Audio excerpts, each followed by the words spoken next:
to the flag of the United States of America and to the republic for which it stands, one nation, under God, indivisible, with liberty and justice for all. Madam City Clerk, please call the roll. Mayor Gunter, Here. Council Members Donnell, Here. Paduk, Here. Kilrain, Here. Lastra, Here. Lehman, Here. Long, Here.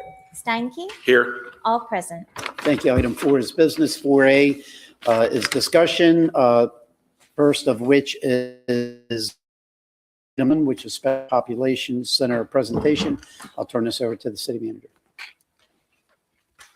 Thank you, Mayor. We're going to have a presentation on the services that Special Populations provides to our community. Parks and Rec. Thank you. Good morning, Council. My name is Lucille Valancourt-Kreider, Revenue and Special Facilities Superintendent. I'd like to thank you all this morning for letting us present this information to you regarding our program for special populations. This program provides an essential service to our special populations and is an integral part of our community. Our city staff are passionate and dedicated staff and are proud to be making a difference in people's lives every day. Here to present is Melina Parks, the Supervisor for Special Populations Center. Good morning, Council and Mayor. So I'm going to go over a little bit about what special population is all about. To give you some background, national overview, there are 61 million adults in the United States living with a disability. Currently in Lee County, there are over 760 residents, and of those residents, 13.6% are living with a disability in our county. The Florida Agency for Persons with Disabilities currently serves over 60,000 individuals. And despite these efforts, there remain a significant unmet need of more than 21,000 individuals on the APD waitlist for essential services throughout Florida.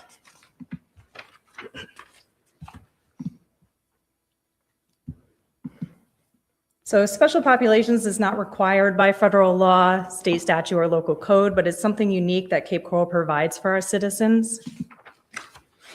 A developmental disability is a disorder or syndrome such as intellectual disability, cerebral palsy, autism, spina bifida, Down syndrome, or Prader-Willi syndrome. It has to manifest before the age of 18, and it will continues indefinitely throughout their life. So our mission as special populations is to promote independence through exposure, education, experience, and encouragement in a safe and caring environment. Our vision is to promote independence through education, equity, and advocacy. Our program prices are based on the Agency for Persons with Disabilities for service providers. Our goal is to keep all of our program affordable for our individuals as they rely on their Social Security benefits to cover living expenses.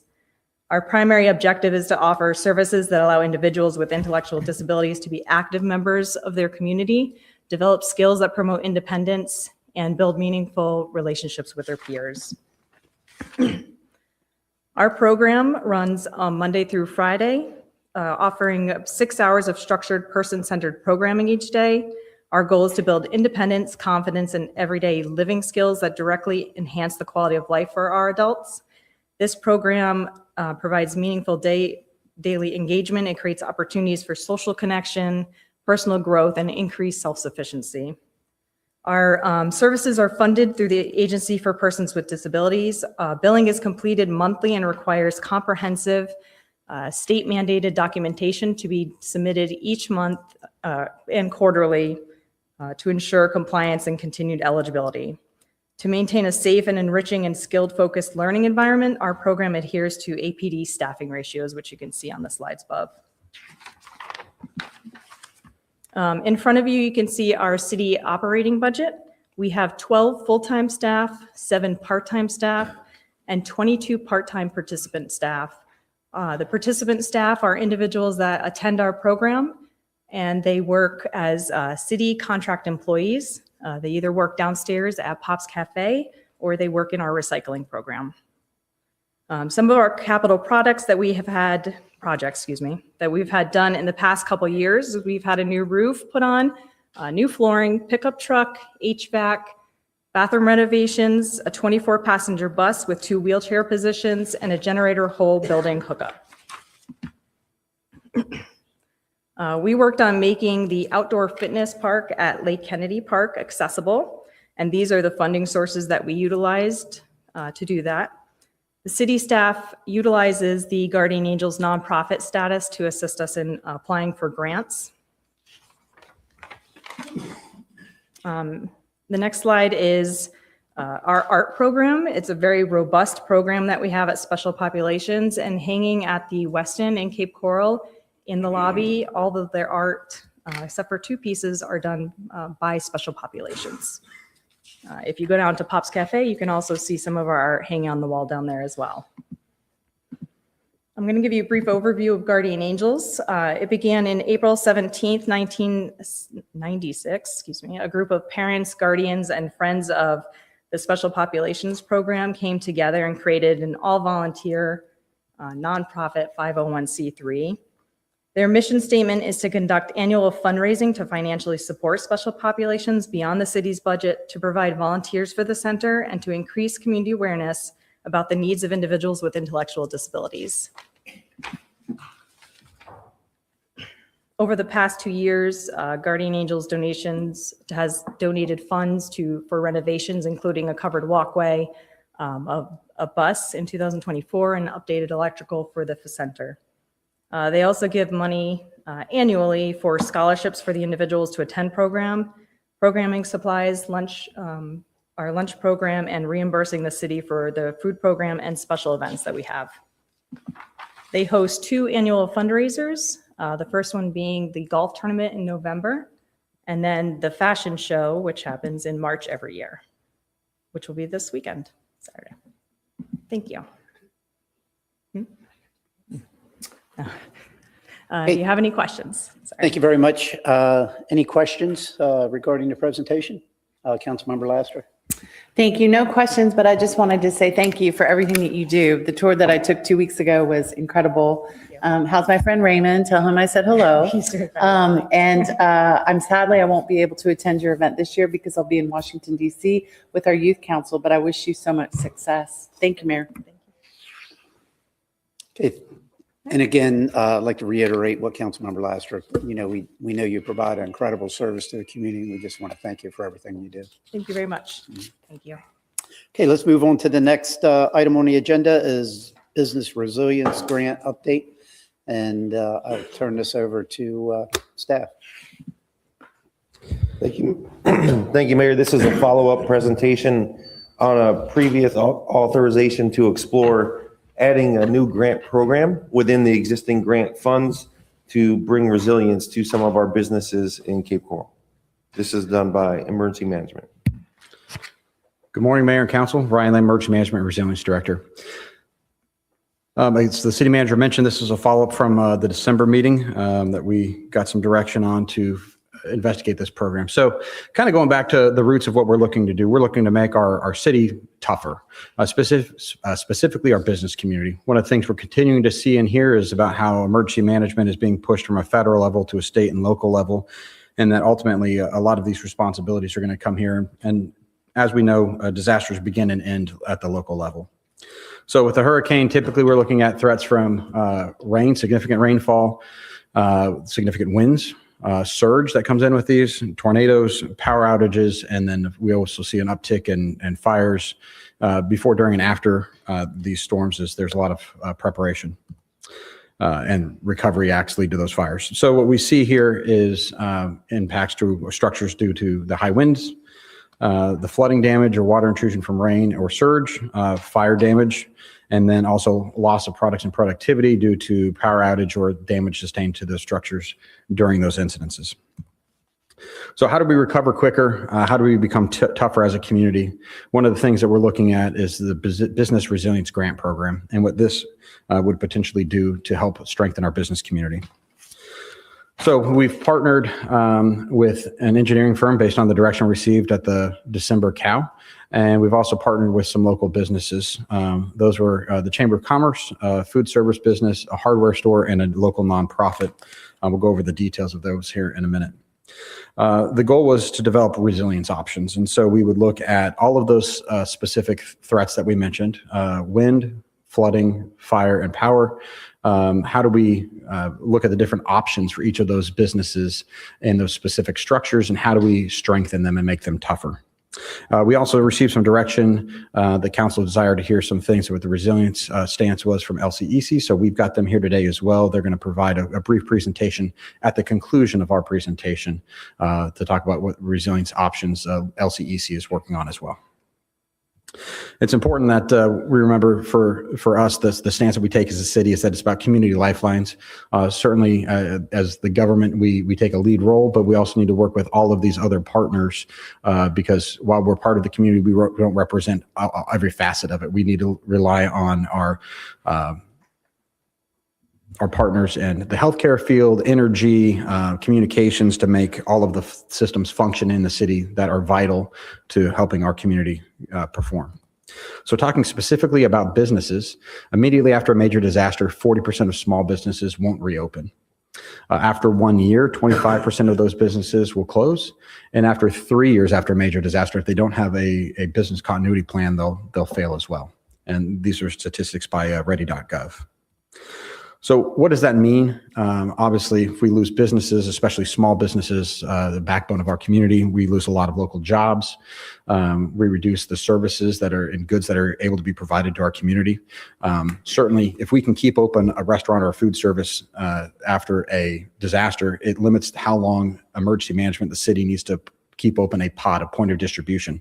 Right, the business community does this a lot better than the government can of getting these food and goods and services out and provided to our community. Again, it also keeps these folks employed, working, getting a paycheck, and it also weakens those local connections as people, if they lose their employment, might have to leave and move out of our city. We do know that based off of our past storms of what business resources are out there. So there's individual assistance, there's public assistance, there's small business administration loans, insurance payouts, and then all the way down to community development block grants. But those things take years and months to occur. And the goal here is to have prevention rather than cure, right? We'd rather have some of these issues be resolved and not become issues so that these folks can remain in business immediately after these disasters. So we're going to go into a little bit of the pilot study, and I'll have Mr. Ryan talk about that. Thank you, Ryan Bass, Emergency Management Coordinator. So for this pilot study, we wanted a good cross-section of the different community lifelines. And so we picked 4 very different local businesses. We have Papa Joe's Italian Restaurant, Family Hardware, the Chamber of Commerce, and the Cape Coral Caring Center. And so Kimley Horn, we have Al LaPera from Kimley Horn here with us. So if you have any specific questions about this study, please, by all means, he is here and available to answer questions. But they looked at these 4 evaluation areas. So looking at those hurricane threats and impacts that Director Lamb mentioned, we're looking at flooding, fire, wind, and of course, power supply. And so on the flooding side, there's quite a few different options that you have. And so this is one of the reasons why we want to bring in Kimley Horn so that they are able to provide their expertise and kind of give options as to what would fit these businesses the best. And we'll get to an example of that here in a minute. On the wind side, of course, you have impact glass, you have shutters, various types of shutters. For power outage, that's actually a local photo on the bottom left there. That is from Hurricane Milton of food having to be thrown out because the business was not able to keep their refrigerator going. And so power outage is, of course, very important. And then also fire. A lot of these businesses, the fire is built to the fire code of the day. And so they may not be up to speed on the latest fire safety regulations. So as an example, here is Papa Joe's. And so you have kind of different headers there. So you have different shutter options. So you have accordion shutters, metallic shutters, polycarbonate shutters. And so those are all different options that Kimley Horn gave as that you could use for wind protection. And then additionally, in the different columns, When you get down to the door or window flood barrier, some of them require modifications to the door frames. And so they have the estimated costs in there for those as well. And then on the right side, that's an example of where perhaps you could put a generator for Papa Joe's. And so they go into a lot more detail, ensuring that, and depending on the business, so for example, this one would require AC modification to bring it up off the ground for flood protection. And so those are all there in the report. And the goal is to really look at these 4 businesses beforehand and what level can we bring them up to afterwards. So of course, flooding, make them more resilient to that flood risk, wind damage, bringing it up from perhaps being okay in a category 1 or 2 hurricane to withstanding wind debris from category 3. Like we spoke about fire, the fire safety regulations in the day are not quite as robust as they are nowadays. And then of course, power. It could be quite a long time before power is restored.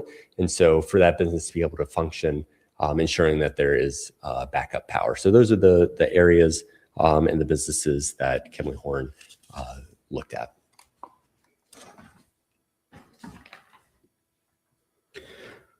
So in further development, what we're continuing to develop out and looking for additional direction from council on is looking to develop a citywide program.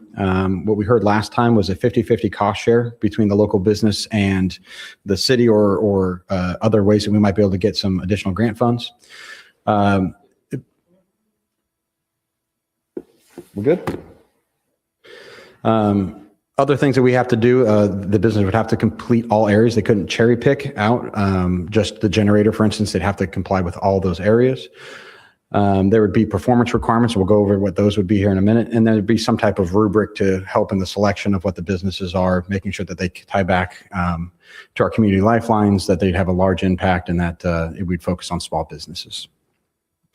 So on the 50-50, what we estimated based off of the work with Kimley Horn is that we were about $50,000 roughly per business.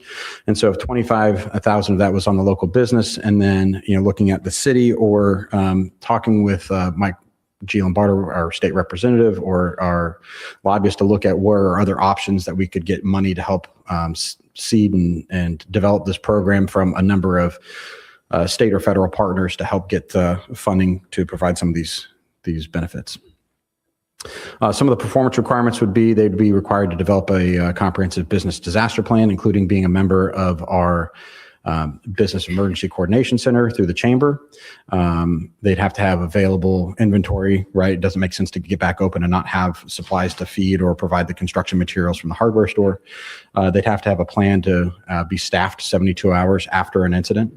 So generally that fits with what we talk about, the first 72 is on you. So at 72 hours, we want to make sure we're getting some of these services out and rolling. And again, they must protect all areas. So if they're get this for flood barriers or shutters that got to be put up before a storm. Ultimately, it's about getting services and more services out to our residents quicker and as quickly as we can be. And it's also about keeping our local economy going to get our local businesses protected so they can remain in business and keep our local economy flowing.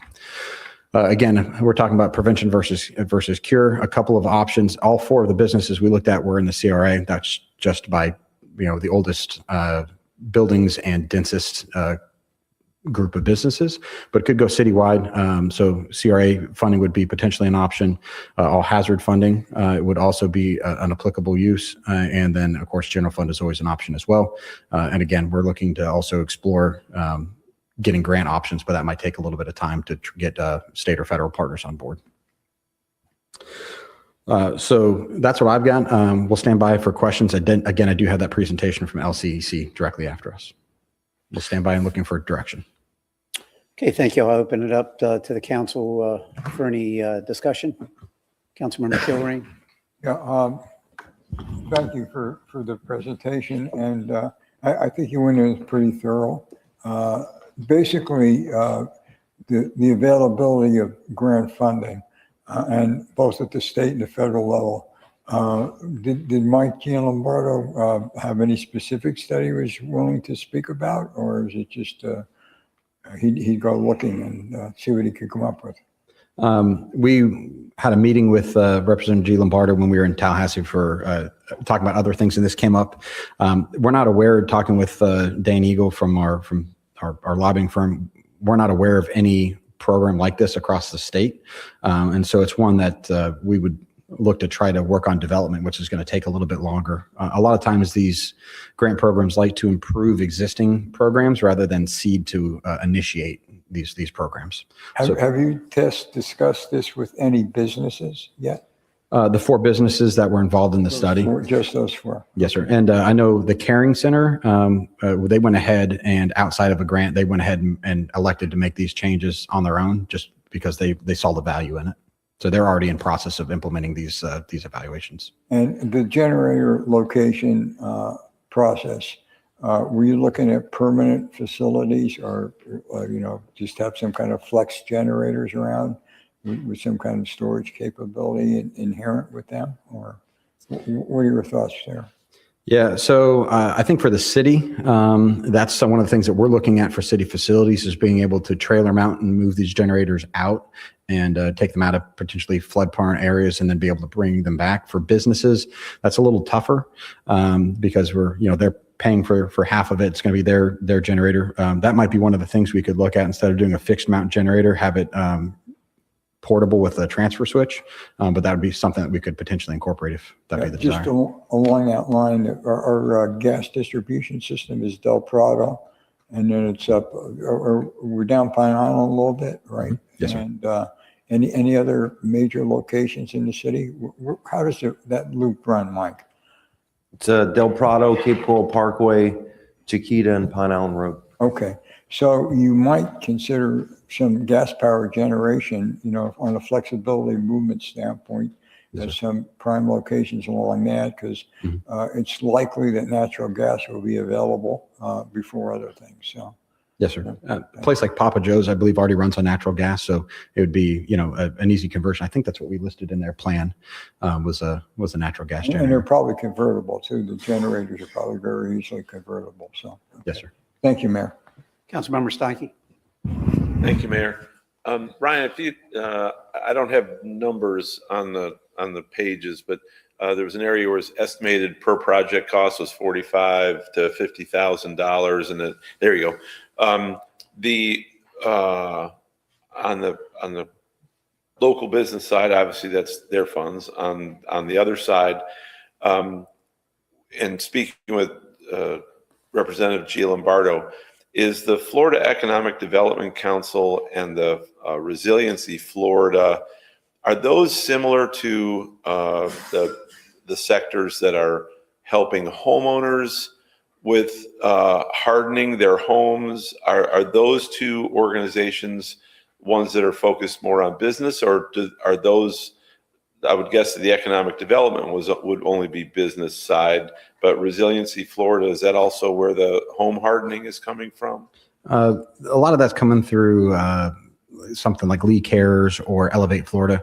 The conversation has gone it's very shallow. It's been, here's some places that might be interested in doing this kind of work. Let's talk to them and see what they could potentially offer. That's about as far as that conversation's gone right now. The concern in this, just from getting the assistance other than City of Cape Coral dollars, is what appears to be continual decline in money allocated for projects like this. And the other question is the U.S. Small Business Administration. My experience with them is they typically give loans. They don't give grants. Yes, sir. Yeah. And so that's, they run low interest loans. And so just another option. We were trying to explore other options to try and get funding in. But based on our brief research, we've not found anybody who's running a program quite like this across the state or the country. Okay. And certainly before we would use city dollars, your screen that said, how does a resilient business help Cape Coral? Obviously that would be the impetus. Why would we do this? Why do we help private enterprise with something that protects their business? Well, it's because that business helps the city residents survive and helps other businesses in the city survive. And so I think certainly we can't discriminate. One would think that, you know, a store like a hardware store or even a department, you know, style store like a Home Depot or a Lowe's, they're called upon during a time like this for materials to repair and even materials to prepare and then repair. But we couldn't discriminate against the barber shop or whatever. So I think the magnitude of the need, while 4 were picked, is there any idea what the demand on this program would be? How many businesses are in a position where resiliency is a current issue? Has that been assessed? It hasn't to the degree of how many, you know, businesses and looking at BTRs or those things across the city.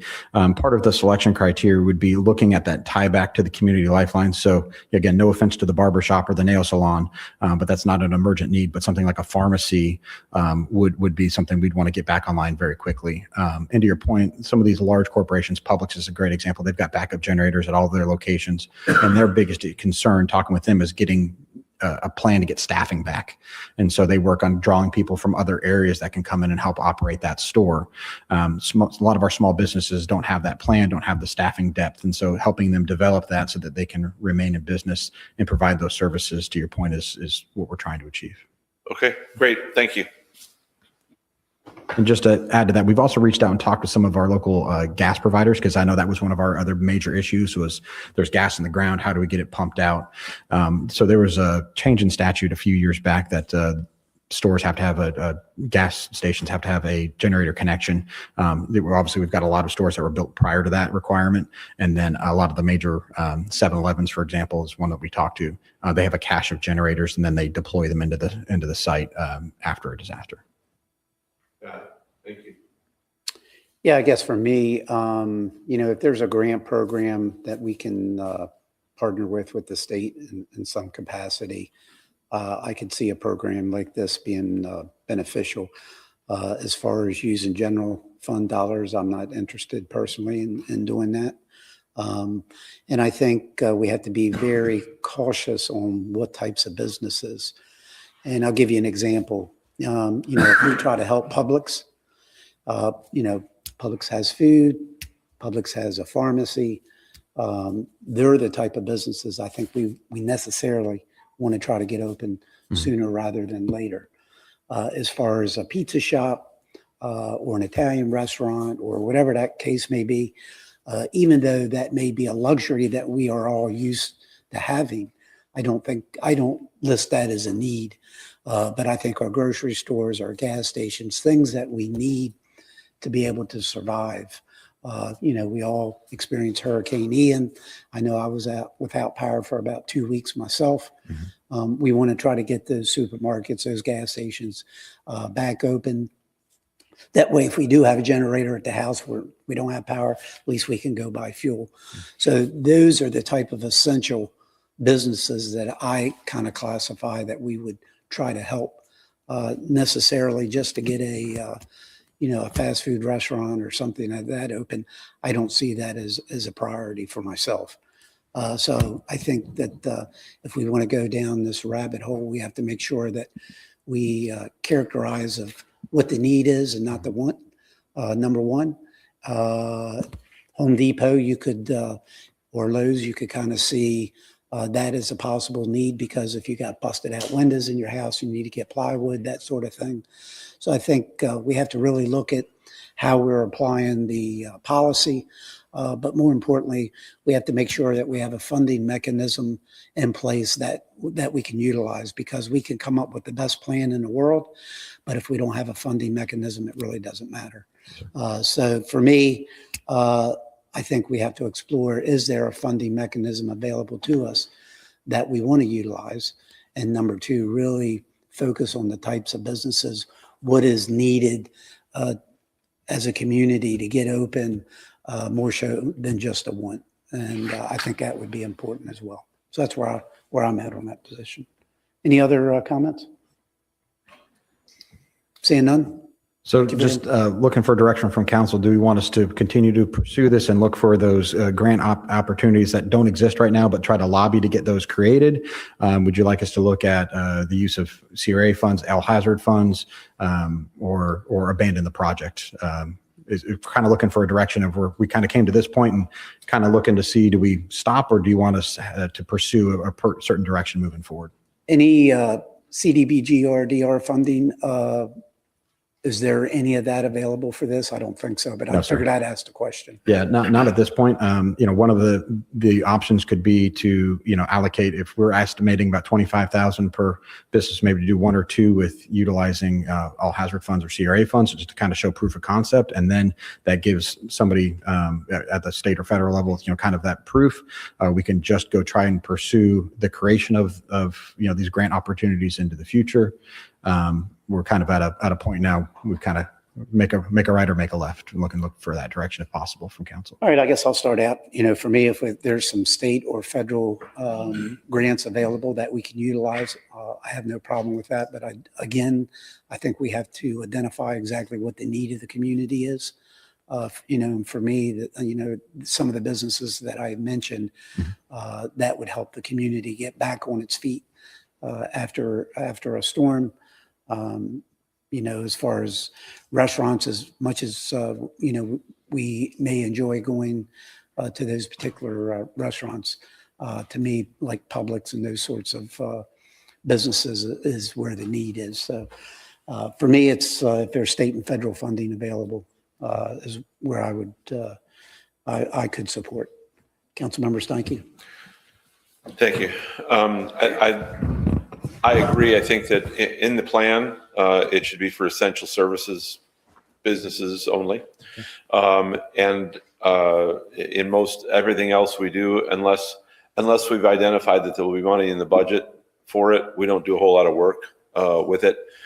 So I do believe we should press state representatives, our representatives and our senators to look at, there are unique needs with certain areas in the state where maybe it's not necessarily a statewide program, but those areas that are most often and highly affected by these types of events that we're trying to be prepared for rather than just recover from. So I think that should be done. But a thought for me is, I know that, and maybe the city, engaging with the CRA, could get involved in somewhat of a test. We have some programs right now where we have grants available for things like demo, for dealing with the facade of a building. And I don't believe we've exhausted those funds up until this point. I think we could maybe explore the opportunity to maybe expand the parameters of making application for funds that we already have allocated for this purpose, if they're not being used for demo, but they would be used for resiliency. Maybe we look at that as a test project, if you will, for us to then take to the state and say, here's the model, here's the plan that we have in place, and here's two businesses that were willing to take us up on the offer. They paid their half. We use these funds. These are the preparatory steps that they engaged in and took. Maybe that would be an option. So I'd be in support of it from the standpoint of using it for essential services. I do believe that the money has to be assured before we spend a whole lot of time and effort on building a plan that we can't implement. So to some degree, consensus with the mayor, but then also maybe the potential to have a little trial with some monies that we have set aside that aren't being used right now that could benefit this program. Thanks, sir. Councilmember Kilrain. Yeah, I'm pretty much on the same page. The essential businesses are something that I think we have to be careful in defining and go after, the opportunity with those first, but only with grant money and something that we could get support from the outside structure other than residents' tax pockets. And in addition to that, I think that parallel to this, you'll be looking at generator placement. You have a different program, right, that you do that normally? for emergency use of generators throughout the city? Haven't you, isn't that part of some of your other structures that you're doing? For city facilities like lift stations or city. But you haven't looked at, supporting somewhere like a Publix to boost their capability or anything? No, most Publixes already have them. I know Walmart's in the process of making that conversion to add them, but we haven't done a lot to work with those other folks. There may be a cooperative effort that maybe the city doesn't have to fund, in which, some type of temporary condition might be developed if someone was along one of those natural gas lines, that, you might find a couple home runs there that might be beneficial. That's a win-win that may not cost the city anything. Mm-hmm. And, the business would be willing to support it from that standpoint. So I wouldn't mind hearing if there's anything out there like that in addition. So We'll investigate that. Thank you, sir. yeah. Thank you, Mayor. Councilmember Donnell? Yeah, I like the concept, the business resiliency as we all look forward. I like it. As far as, excuse me, conversations that we're having certainly has to be grant funded. I know it doesn't exist, but the opportunity to keep looking for it is fine. And I would accentuate what we're saying here. Fuel, pharmacy, and food. Those would be the essential services for me. Okay. Thank you. That's all. Thank you. Councilmember Laster? Thank you, Mayor. Yes, I concur with what's been said before. If we can't find grant money, in my opinion, in my experience, or maybe you've already do this, Mr. Lamb, working with the private businesses so that they can establish this on their own. In other words, city funds do not cover it. In terms of CRA funds, we have so many projects happening there. It's just not a priority for me personally. My concern is obviously we have a lot of things happening right now, and I just feel like the businesses should be responsible for this somewhat on their own. And yes, we can absolutely support them in terms of giving them education and guidance and help them with their plans, but I'm not comfortable spending city funds on this at this time. Thank you, Mayor. Councilmember Kilrain? Yeah, I forgot one point. It's something like Hudson Creek, one of the first commercial developments that they're looking at doing there is a Publix. And you might even include the developer in participating in that process, because they're looking at doing a lot of infrastructure work in order to bring that up quickly. Mm-hmm. And it may be a lucrative opportunity and take advantage of their eagerness to get that up. To help support, maybe a generator operation up there. So, but I just wanted to mention, I'd forgotten that. Thank you. Got no other lights on, but I don't think we've heard from Councilmember Kaduke, Long, or Lehman for the direction that staff's looking for. So, Councilmember Long? Yeah, thank you. I guess you guys kind of got there halfway as far as not providing any of the own city funds to handle it. So that I think is going to resolve itself. Otherwise, I wouldn't necessarily have an interest in it. I appreciate the work that's been done, but that seems like a private sector mechanism. And that's kind of evidenced by the fact that this doesn't exist anywhere else. That doesn't mean you should be discouraged from trying new things, right? But certainly in this instance, I think going out and to your point, when my counterparts say, well, maybe go try to find the money. You said, well, the state doesn't necessarily get involved in that. They're looking for ways to wean off, these new grant opportunities, not necessarily create a new system that needs to be funded. And so, for that reason, I guess my question would be, how much time would we dedicate or ask him to dedicate his staff and resources to trying to find those money or furthering this? So the direction is, hey, if you can find the money, great. But does that mean continue building the program while you're also finding the money? I guess that's a question we all need to decide, or whether it's, hey, full stop, basically set this to the side with the data that you've collected, go look for the money. And if it's not there, shelf it. That would be my suggestion based on what I've heard from my counterparts. But I guess that would be my input. Councilmember Kaduke? Yeah, I guess I'm kind of with everyone. I don't really want to have the general fund pay for this or the CRA, so grants or nothing. Yep. Thank you. Councilmember Lehman? I am in agreement with everyone. I am in agreement with Councilmember Lastra that I think it has to be grant funding, and I agree with you in terms of essential services, grocery stores, obviously hospitals, gas stations. We have to concentrate on them first. They're the essentials. Yeah, the restaurants are great and whatnot, but the hardware stores, the grocery stores, those are what we need. That's what we needed the most after Ian. Mm-hmm. And God willing, we won't have another Ian, but hey, we can all cross our fingers. Thank you. Yeah, I guess for me, before we spend a lot of time in developing a program that is not funded, I think we have to work on the funding component first. So to me, my suggestion would be continue down the path, trying to find some funding that may be available. If we happen to be successful, that's when we develop a program. But no reason to develop a program if we don't have the funding. So that's my position. Thank you. I believe I've got the consensus. Thank you. If we can, I'll have LCEC come up next for their presentation. Thank you.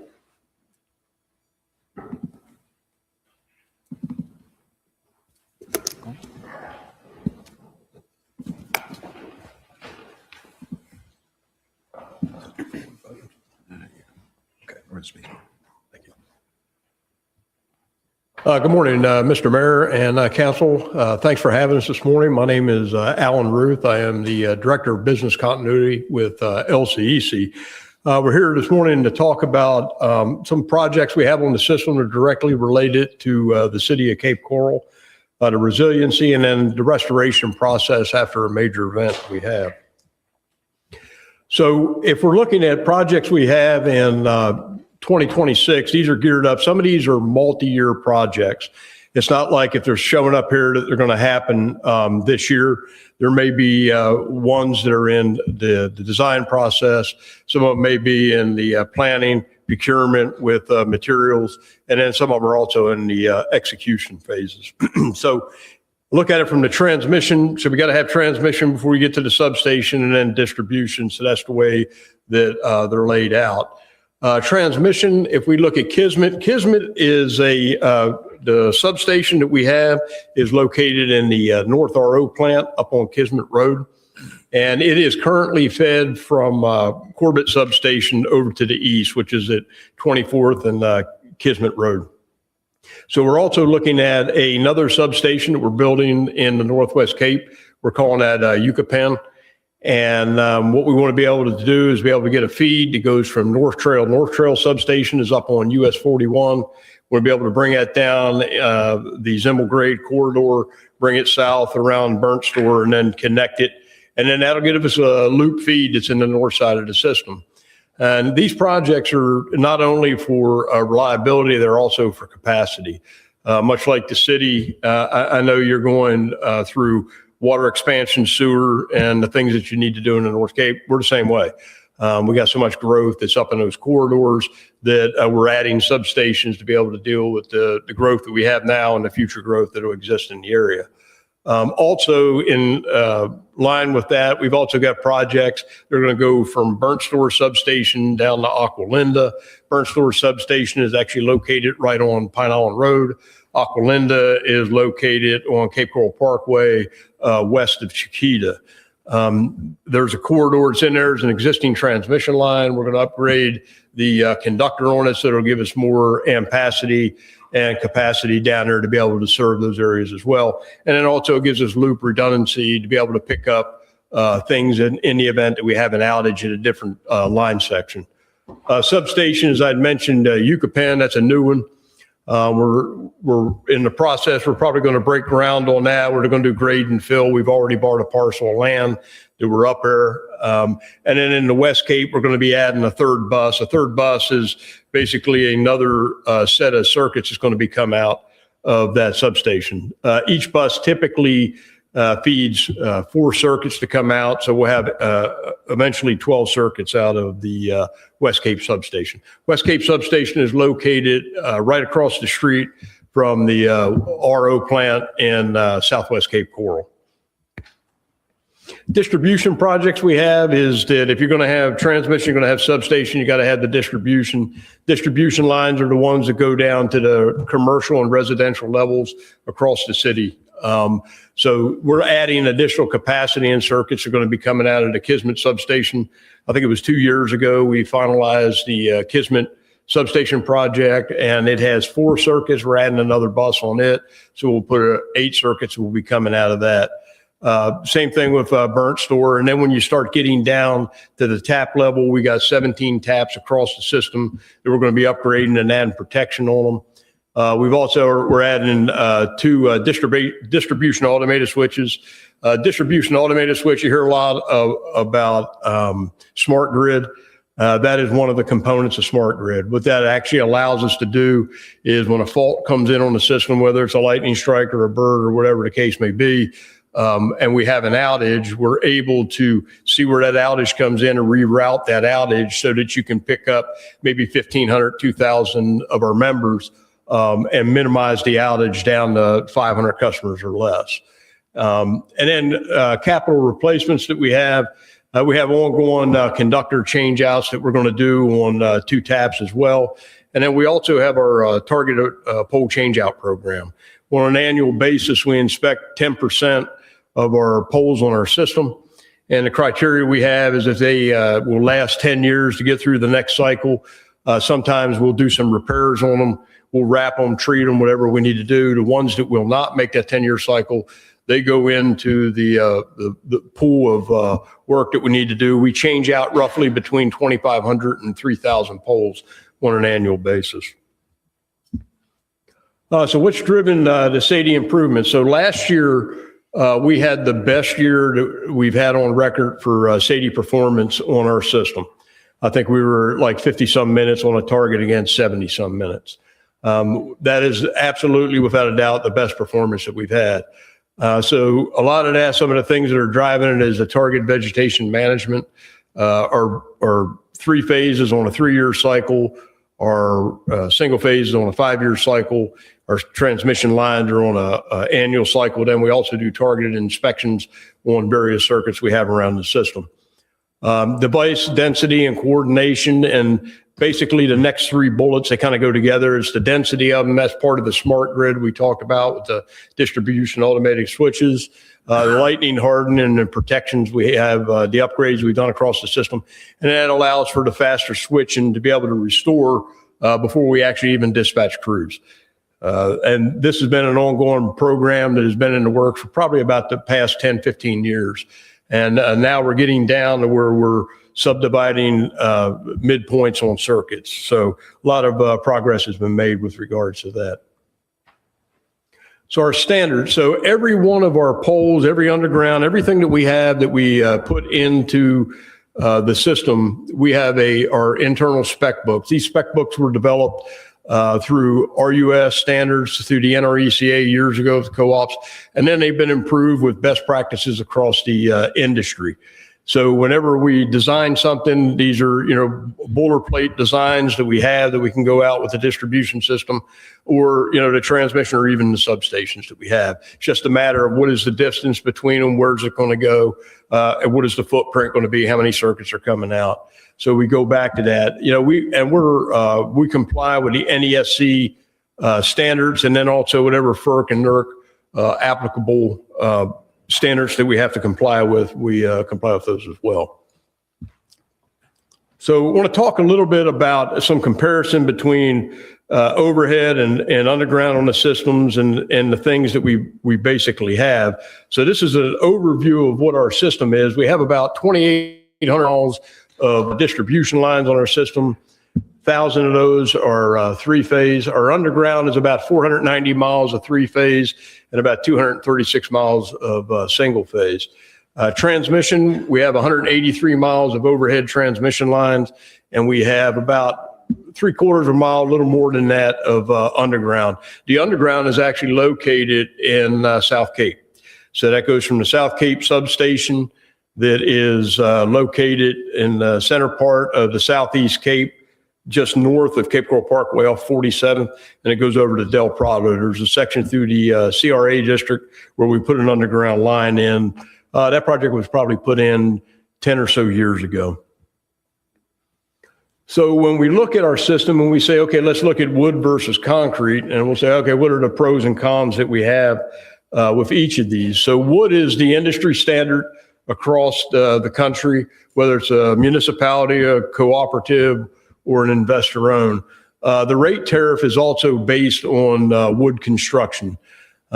Wood poles, they're lower in cost, they're lighter, they're easier to handle, they're much more flexible to modified, and then they provide access to be able to climb. So that became a bigger deal than it was 25 years ago. When the system was built, there was a lot of lines were put in the rear lot. 30 years ago, you could access them with a truck. Now they all have to be climbed. So there's benefits in being able to do that. The cons of wood is the lifespan is between 30 and 40 years. We do get some of the old creosote poles. They're 50 plus years. They just keep on working. They're very good. Wood poles are vulnerable to rot. They're higher in maintenance, and the strength varies based upon the class. And then if you look at the concrete poles, they have the pros is that they do have a 50 plus year lifespan. It's not endless. They also have an end of life where they do have to be replaced as well. They have lower maintenance requirements. They're not maintenance free, but they are lower maintenance. They are fireproof. So in areas where we could potentially have brush fires, they actually fare very well on those. And then they're good for transmission structures and then also heavy equipment. DA switches would be an example of the heavy equipment. The cons to them is they're a higher cost, they're heavier. While they're strong, they're also brittle. They tend not to be able to flex in high winds. And so that can be a potential issue if you have a shock that winds up hitting them, whether it's a car or wind loading or something to that extent. They're much harder to modify, and then they actually have a higher carbon footprint because of the manufacturing process that goes into it. When we went back and after Hurricane Ian and the lessons learned that we had, and we went back and we compared failure rates of concrete poles to wood poles. The one thing we have to talk about is put it into perspective too. So the saturation of wood poles is exponentially more than what it is in concrete.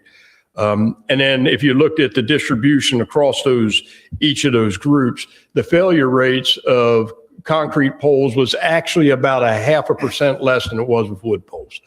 So overall, they're pretty comparable on how they perform in hurricane events and storms of that type of magnitude. So the pros and cons of overhead overall performs well. If we have an outage, it is much easier to troubleshoot. You can see whatever the problem is. Most of the time, it's either a limb in the line or a wire that's down or something that's broke. So it's visibly apparent, so that it creates a environment where the restoration time is much quicker. The lead times on the material are much less than what they are on underground. It's more cost effective. And then again, the RAFE tariff is based on the overhead. The cons is, of course, there's more exposure to high winds, ongoing vegetation management, and then aesthetics. Pros and cons of underground is, of course, there's less wind exposure that you would have. You have minimum vegetation management requirements. It doesn't mean there isn't any, because it's still equipment. You got to be able to access it. So we do. And it is much more aesthetically pleasing than what overhead is. The cons is the troubleshooting process. Unlike an overhead line, when you have a conductor that comes down and hits the ground, you have a similar thing on underground, but the cable faults. And the cable is in the ground. And so you have to go through a methodical process of testing the cable and then picking it up as you go along the way. So it just creates much longer outage times in the event that you do have an outage. The materials have a much longer lead time, and the cost is significantly higher on underground than what it is on overhead. And this is something that we learned most recently in Ian. We had a little bit of it in Charlie, but Ian is really the first storm that we've had, in my career, and probably over the past 50, 60 years that produced a storm surge in the magnitude that it did. Charlie produced a little bit on Sanibel for us, but not much. So what we did notice with the storm surge that came in is underground is very prone to flood damage. And I have some photographs later on in the presentation, and I'll share with some of that.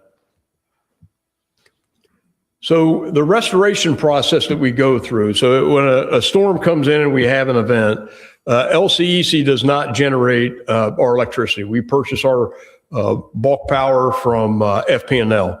We're with FP&L, previously with Seminole Co-op when they're in the north part of the state. About 10 years ago, we moved back over to FP&L. Once we get source power, so that means FP&L has transmission lines that come into our delivery points. And we have delivery points in the north system. I think we've got 3 delivery points in the north system. We've got 2 in the south system and 1 or 2 in the east as well. After Hurricane Ian, we lost source power to the north system and the south system. The east system, actually, we still retain source power from them. FP&L, it took them a couple days to restore the source power to the north side and the south side of our systems. Once that was restored, then we start restoring the transmission, our internal transmission. That's the 183 miles of transmission that we have that connects our network of substations. Once the transmission is up, then we energize the substations and then the main feeders. And then once you get into the main feeders are the ones that run down the main corridors. Cape Coral Parkway, Chiquita, that would be the areas that would come up. Then essential services, and essential services would be police, fire, shelter, city halls, the water plants, things of that nature. And then you would have the large customer count. So if you live in a subdivision that has 500 members on it, that would take priority over one that necessarily has 50. Now, not everything is equal, so that doesn't mean if you're an individual customer that happens to be on the tap, you're going to be the last one to be restored. Because of the dynamics of restoration, you could come on before a main circuit does. So there is some ebb and flow that goes through. But this is the basic rule of thumb that we do follow with the restoration process. So these are some of the pictures. Most of these came from Hurricane Ian. We also had some with Hurricane Milton, and I'll talk about the differences between them. So this is the pole damage. The poles that are on my left, that be the left-hand side of the screen, those are creosote poles. Like I say, they're very flexible. They're very resilient. They last for years, except when you put a roof in them. And that's the wind loading that, blew off if something gets in them, and it creates a wind loading that then snaps off the poles. The poles on the right-hand side, that's a CCA. If you're familiar with pressure-treated lumber that they use in construction, that's basically the same material that they use to treat those poles as well. Concrete poles, same thing. As I had mentioned, they're very strong, but they can also be very brittle. The one on the left-hand side, that is what we call an underground riser. So that's the transition point from an overhead then to an underground, and something down line got in it and the shock basically broke the top out of it. The one on the right-hand side, that's a concrete pole that handles that. On top of it, that device that's laying in the road is a distribution automated switch. That's part of the smart grid that I talked about earlier, where when if you have an event on the system, it can identify where the fault is, and then you can do switching. So something got in the line on this as well and snapped the concrete pole in the midsection. Underground. So this is some of the underground damage we saw. This was on these 2 photographs happen to be on Sanibel Island. So Sanibel Island, we saw a storm surge that was anywhere from 9 to 14, 15 feet. So it was a pretty significant storm surge that hit. The wave action that hit against the condo on the picture on the left-hand side basically upended the transformer and flipped it over. All the wires that you see and all that has to be cleaned, either that or replaced before it can be energized. It's a fairly long process that you have to go through. The one on the right-hand side, this is my favorite restoration picture that we have. You can see the transformer sitting 30 to 50 feet off the pad from where it should have been. And that is it just demonstrates the force of water. When water came in, it hit that transformer. They're not designed to float. They weigh probably about 3,500 pounds, and the water just pushed it. You can see the palm tree on the right-hand side where it went by, and it actually hit the palm tree and then it wound up, quite a distance from where it should have. These photographs are from Hurricane Milton, and it's interesting because Hurricane Charlie and Hurricane Ian made landfall basically about 300 yards apart on Cayo Costa. But the dynamics of the storm were two totally different storms. Hurricane Charlie had a small storm surge. Hurricane Ian had an enormous storm surge. The damage that happened on Hurricane Charlie, the most significant damage was, if you're familiar with Sanibel, was north of Blind Pass going into Charlotte Harbor.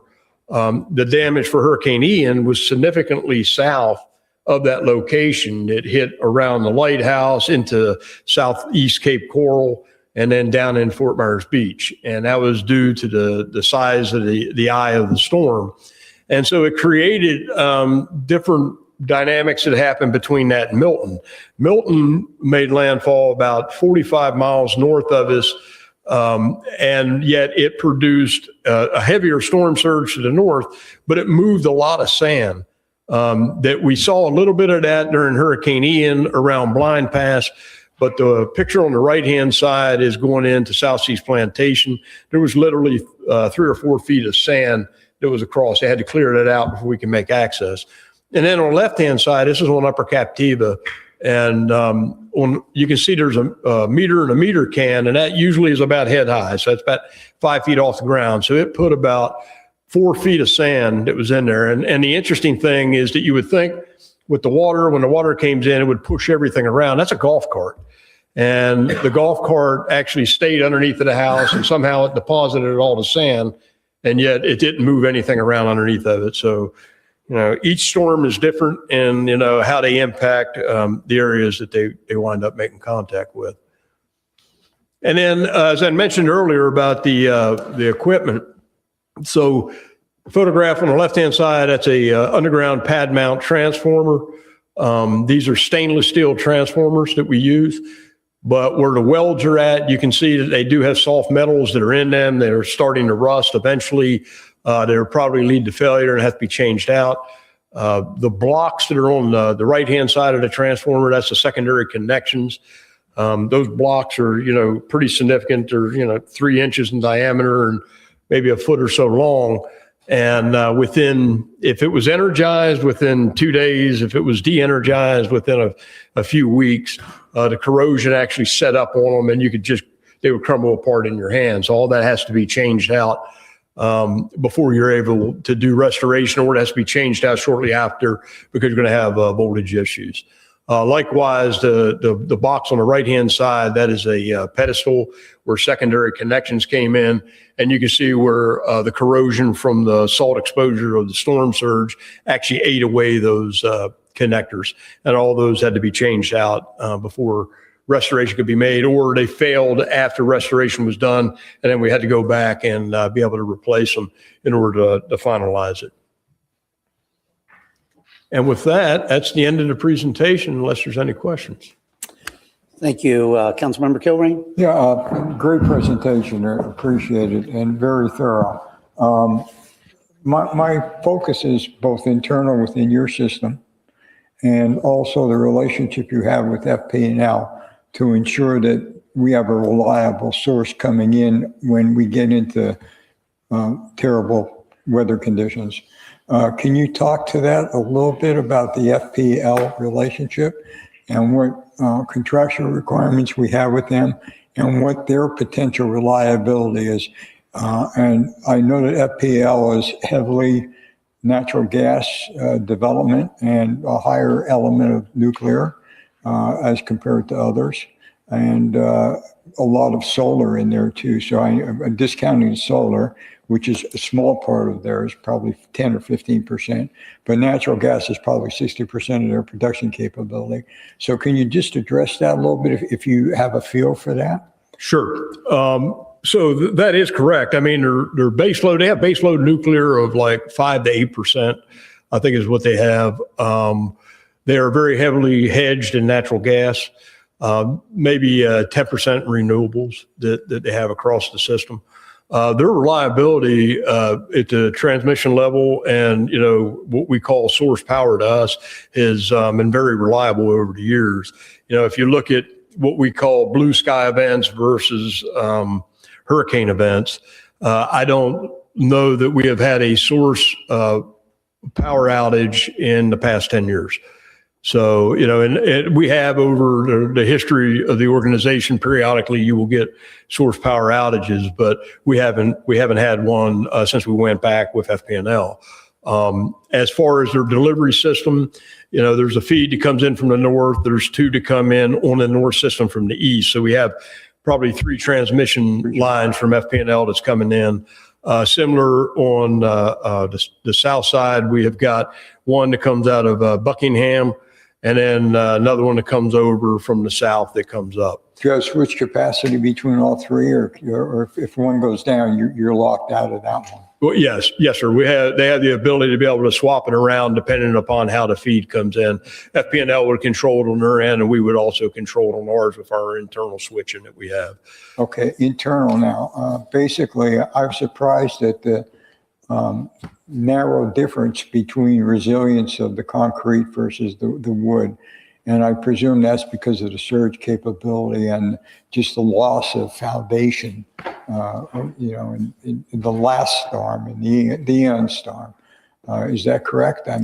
So the failures that we saw on the majority of the poles, whether they were wood or concrete, was a result of debris flying into the line, which increases the wind loading.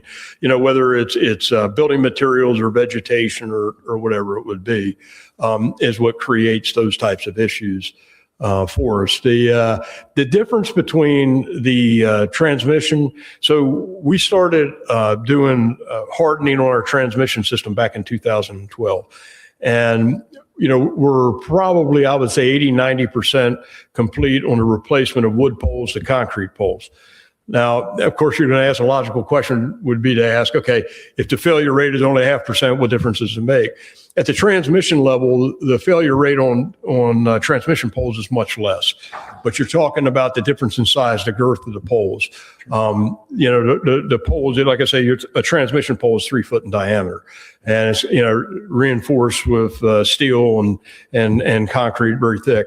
You can't do that necessarily at the distribution level, because then people would have a 3 foot pole in their yards, and that would create a lot of issues. Distribution poles are much smaller in diameter as a result. And the fact that you're going above ground versus underground based on where we are is not a surprise to me. I've done a lot of Gulf Coast stuff, and basically that you stay away from underground near water. The other thing is the capitalization level that you have and the cost for the resiliency program being passed on to residents versus being able to tap into your current capital base. And do you have a sense for where that sits? Because a lot of times, and I'm not saying you guys are in this category, utilities sit on a large capital and develop a lot of funding through that capital, but they're still able to apply for the operating costs and get their guaranteed profit through that process so they can raise rates. And recently, during a lot of bad weather conditions, they've incrementally built for resiliency. So they got their normal operating profit that they're allowed. They're sitting on their capital funding, which is depleted after a resiliency storm, but they also look for residents to pay for that. How are you guys handling that? So we have a different business model than what the IOUs do. As an electric cooperative, we're owned by the members, and we're a not-for-profit organization. So in other words, we don't necessarily get a rate of return on our capital expenditures. We manage the business, and we keep that in mind of what the costs are for our members, because all of you own a piece of LCEC. The other thing that we're eligible for that the IOUs are not is FEMA reimbursement. So on the FPNL bills, you'll see where people have a storm rate charge that's on their bills. And I know FPNL does it, Duke does it, others do it as well. We go through FEMA, and we go through the process of being able to get reimbursement for the eligible funds during during restoration events. So that's not directly passed on to the members if we're able to recover the costs that we spend on these events. And thus far, over the last events that we've had from Irma, Ian, Milton, we've been very successful in collecting those. Okay, great. And the last thing is that, we're growing pretty fast here in the Cape, both commercially and residentially, and the density is increasing all the time. Do you see any anticipated issues in keeping up with that rate of growth? No, we plan out 10 years. We've got a 10-year plan and we execute from a transmission and distribution budget perspective. And within that, we have flexibility when we have areas that we're experiencing higher levels of growth and we can, move things around. We're looking forward. That's why we purchased the land a couple of years ago for Yucatan substation and then some of the other areas that we have. And that's what we're concentrating on. The Southeast Cape is in pretty good shape. The Northwest Cape is growing quite a bit and the Northeast. So that's where a lot of our efforts are at with planning out for capacity and reliability, as well as the transmission structures that we're bringing in to bring in loop systems. Right now, some of those systems are radial and meaning they just have one feed. So if we were to lose the transmission, there's not a secondary feed into that. We want to bring in a loop and then be able to feed it from multiple locations in the event that we have that planning and discussion of the plan, is that occurring at the county level or county and city level? I'm sorry, say that again, sir. The discussion of the growth plan, is that at the county level or at the county and city level? It's at the, it's actually at the LCEC level. So we look at our entire service territory. So we're looking at, there's things that are in the county plans, whether it's Lee County or Charlotte County, as well as the city of Cape Coral, Pine Island, things of that nature. We're looking at the 10-year plan of the things that we need to do internally to be able to maintain the system, have reliability, and be able to provide future capacity. Do you have frequent discussions with city manager or someone on the city staff to do that? Trish Lassiter, she does. She has conversations with them, gets feedback from them. We get feedback from developers, a lot of different areas. And then the economic development, we look at that and we see, subdivisions that are coming online. Do we have projections on that sometimes a couple of years ahead of time?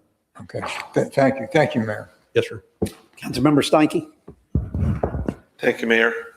Great presentation. Appreciate the information. I did have one quick question, and the slides aren't numbered, but it's one that talked about the system configuration and 2024 data. When we talk about paving, we talk about lane miles based on the amount of material needed and whatnot. In this case, I think we're dealing just more with distance, I would think. And I know that LCEC serves, I believe, 6 counties. This information that's being shared here, is this just the city of Cape Coral information, or is this the entire LCEC system? It's our LCEC system. It's the entire system that we have. So I could get the Cape Coral. I don't have that in front of me. I'm not sure exactly what it is, but this is the entire system. So the underground, getting back to like seeing the pictures of Sanibel and the effect of underground damage and the how much more difficult it is to deal with underground damage than it is overhead. I'm guessing that while we represent, probably half of the service members, I would think, and I think your whole system is somewhere around 250,000 customers, but I'm thinking that's addresses, not people. And we're, closer to that 100,000, 120,000. So is my guess right that the underground, we would have less than half underground? We have what I think is very little underground in the city of Cape Coral, a lot due to the canal systems and whatnot. So the application of this data, for me, be helpful if we were talking about just the city of Cape Coral's numbers rather than all 6 counties that you serve. Yeah, and I would say that the vast majority of the underground, not exclusively, but the vast majority is on new construction. And it has probably been so over the last 20 years. So any new subdivisions that have come in, they are almost exclusively underground. And, whether those subdivisions like Sandoval, I'm trying to think of the other one that's up in the south of Pine Island Road, Royalty. Those would be underground subdivisions. So those subdivisions were built like that. They were platted out. They would be underground subdivisions. And whether it's in Cape Coral, North Fort Myers, Collier County or wherever. Cape Coral was plotted out as individual lots. And so it was laid out as a lot more overhead overall in the distribution system. North Fort Myers would be similar. Lehigh Acres would be similar. To the configuration that you would see in Cape Coral. Okay, and so Hudson Creek, our new development that's coming, on the horizon, that will be an underground project, to your knowledge? I would say unless the developer decides that they want to go overhead, and we have not seen that trend. The trend has been to go underground. So the new ones that are being proposed in the Northwest Cape, I would anticipate that that's going to be underground subdivisions. Thanks. And lastly, I know in the comparison between the concrete poles and the wood poles, I've also noticed some metal poles. And I noticed that wasn't in the evaluation. Is the thought that trying to maybe eliminate the brittleness, if you will, of concrete is going to the metal poles, trying to get the best of all worlds and have something that's resilient for a longer period in time? Or are those just simply on some of these that I noticed most of them are ginormous? And so is it only on those applications that you're going to metal, or are you considering metal on other smaller applications? We have looked, so the metal that we have currently on our system are self-supporting structures, and most of those are on transmission. And if you look at them, you're right, they're huge. And they have a caissant that goes in the ground. They go down 20, 30 feet, and it's poured solid with concrete with bolts, and then we bolt the steel structure on top of it. Those are self-supporting, so they have no guy wires. And that's the reason why we use them, and that's the reason that they're so large. On the distribution system, there has been application of ductile iron. And we've gotten various reports back about the effectiveness of using ductile iron poles. Some areas, they seem to work real well, some not so well. So, and ductile iron, I think, would be much like concrete. They would last for years, 60 years, unless, they get a shock or get hit or something like that. I think they're very strong, but they're probably far more brittle than what a wood pole is that has flexibility. So those are all the things that we're factoring into it. At some point, we may move or at least do some test pilot areas with the ductile iron, but we haven't made a decision to do that yet. Okay, thank you. Yes, sir. Councilmember Donnell. Thank you, Mayor. I just want to piggyback off of that. It would be great, nice presentation, but I don't know if someone could disaggregate this data so it could be specific for us. And the reason why that is because there was a time, again, I have 3 questions for you real quickly. First time I remember we had this discussion, and it dealt with, it was about 10, 12 years ago, we needed to build a substation. Maybe Ms. Laster could help me. I can't remember. But we're talking about resiliency and redundancy for Cape Coral. That was a big thing up here, and council voted to make that happen. And my understanding then was that we did have, and we do have, the resiliency and redundancy. I know it's south of Pine Island, if I'm not mistaken. The question 1, do we still have that moving, that resiliency and redundancy north all the way up to the property line, or the city line going north, specifically over in the northwest? So let me talk about 2 different levels. Or actually 3 different levels. At the distribution level, for the majority of the circuits we do have one radial circuit that is going up Burnt Store Road. We have jobs that are in the queue to alleviate that. However, that is also going to coincide with the Yucatan substation that's being built. So at the distribution level, overall, we're in pretty good shape. Substation level, we're in good shape. We're adding capacity so that as we go forward and the growth continues to grow, we can keep up with what that is. That's the reason why we built the Kismet substation, and we got others that are keyed up in the North Cape, keep up with that growth and the capacity. At the transmission level, not as well. And that is the reason why in the presentation, we have some of those projects that are keyed up to be able to bring another transmission line in from the north coming south to be able to loop that entire north system. Right. So that in the event that we lose the transmission, let's say feeding the Kismet substation, we have another way to feed that substation and those people remain in power. So that's a project that over the next, probably going to be about a 3-year project that we'll be working on in order to get that transmission feed in there. And then once we get that transmission feed, it's connecting the other substations to come online. So there may be another transmission feed that we have to bring through the center part of the North Cape in order to do that. Good. Thank you. Question 2, I know we spent time on transmission and distribution. I did not see anything about lighting or communication. Was that part of this presentation or is that something separate? The polling? That's something separate. So we have third-party contracts with our joint use, for the communications and the cable and things of that nature. We do have internal fiber network that goes from substations to substations back in our building. It's not 100%, but it's pretty robust. And every time we build a transmission line, we also build our own internal fiber on those systems as well. Thank you. And last question, thank you, Council, has to deal with the issue of the pole. And as Councilmember Steinke mentioned, I know, it's been a while now. We've been talking about wood and the concrete, but as a technology, I know it's about 10, 20 years later, I think I heard you say something about maybe steel, maybe concrete, maybe I think there's galvanized or composite. Is there any move towards any other type of metals or just something different? Because we've been dealing with that since I was born. Right. I know where we're going. So yeah, there's a couple things that they're looking at in the industry. It's kind of in the beginning stages. They're also looking at fiberglass, and there's benefits to that. It's light. You can, stand it up, so there's ways to be able to manage it. One of the concerns we have is water intrusion on fiberglass. I mean, if you're familiar with, certain things, they tend to separate. And with the water that we have, if we're going to look at that, we'd probably do some test areas before we actually did it. I mentioned the ductile steel or ductile iron, that it's a potential. There is galvanized. Most of the galvanized is at the transmission level. There's probably some at the distribution level as well. But the concrete, it used to be square concrete poles.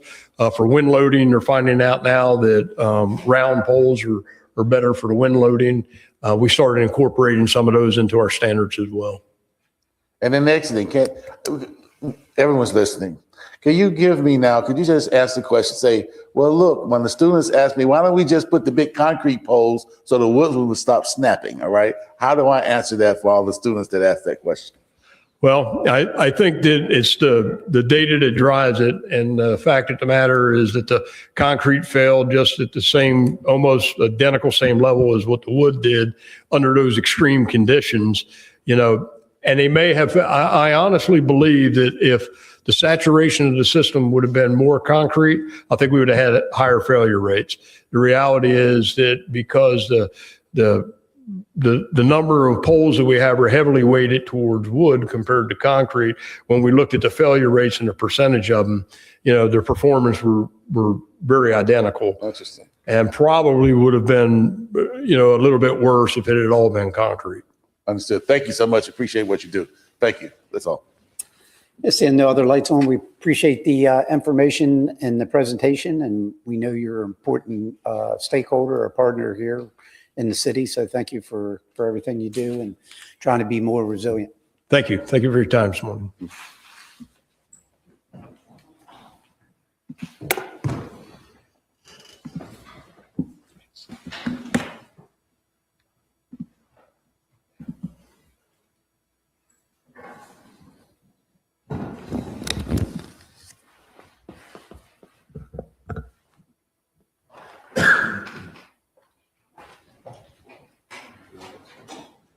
Go ahead. I'm sorry. Good morning, Mayor and Council. Matthew Grambo, Deputy Development Services. Before we start that one, Mr. City Manager, because this is probably going to be a lengthy one. How about if we do maybe a food truck, because that's probably pretty short, and then we'll take a break and then pick back up with Matt after lunch. Is everybody okay with that? Sure. You almost made it, Matt, sorry.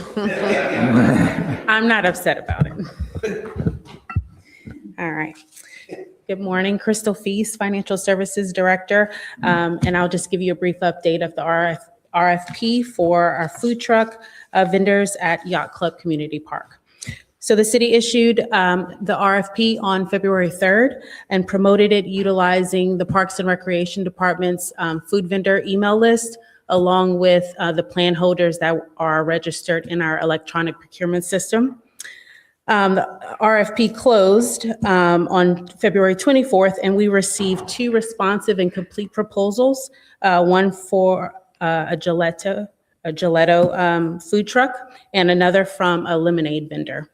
The evaluation committee met on March 4th and approved both vendors to proceed to a potential concessionaire agreement. And so that's the stage we're at currently.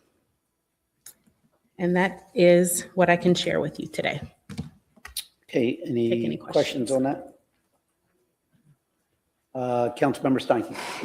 Thank you, Mayor. Mr. City Attorney, are the concessionaire agreements prepared for them to review? And is there a deadline for them to make their decision on whether they agree? I'm not really sure where they're at in the negotiation process. We're at the beginning stages, so they have not seen a draft of it. We're developing a draft. It will go before our legal office first, and then the vendors will. We utilize a more streamlined version of the concessionaire agreement. It's not as in-depth as what for the longer term operations where there's a brick and mortar structure. So if we were to give a target date on, we will have these our 2 respondents with the thought of getting facilities down there, when would that be? A week or so. It will involve our procurement team and legal, and then review by the city manager's office. But we think within a week and a half, we would be able to get a draft to them. Okay, let's make sure we don't hear something different. Now you won't hear anything different. But in reference to, we were, at least when we spoke about this internally, there was a more open view of having someone come and operate with as little impediments as possible. And that was our goal and our focus. And I'll let them speak to what they're talking about now. What were you talking about? Now you were, or just while you were. Yeah, we're going to be, because we have 2 respondents that are both responsive and responsible, we're going to be discussing a way of letting them go down there while we're working on an agreement. So we're going to see if we can come to like an interim agreement and then a more sustainable one until we start construction. So we're trying to pivot with be more flexible with an alternate plan that might get them down there sooner. Okay, so getting back to your response then, in about a week, we should have something we can put in their hands that would allow them to go down and to agree to it, obviously. Yes. And then go down and begin operation. Yes. Okay, thank you. Thank you. Councilmember Long. Yeah, I guess with regards to the 2 that we received, lemonade and gelato, I think, what would be the process if someone came forward and wanted to actually bring forth something that you could consume like food? Would we have to start this over again? Could they submit an unsolicited proposal? I mean, how would that work? I don't know that these places won't start serving food or don't as part of their business. Okay, well, I mean, so that's I would the whole imagine point that of an RFP is that now you would be, allowing competition or minimizing their access. So yeah, we can find out from them if they have any food. If not, we can see if they have plans to. I mean, this may be a business expansion for them. And if not, we can then issue a smaller one for a food vendor. Just a thought, just kind of looking ahead. All right, thank you. Are we planning on just having 1 truck down there? Is that the goal, or 2? Or No, I think we're planning on awarding both. say that again? I think we're planning on awarding both. We are, yes. Yeah, that's what my recommendation was going to be. In the scope of the RFP, we did allow up to 3. So we were soliciting up to 3 vendors, and we would work on a schedule to have at least up to 3 there at any given time. We received 2 complete proposals, so we'll work with both of them. Okay. Any other questions? All right. Thank you very much. You're welcome. All right. Why don't we go ahead and take a break to about 1:05? So almost an hour there, and then we'll come back and pick up the agenda.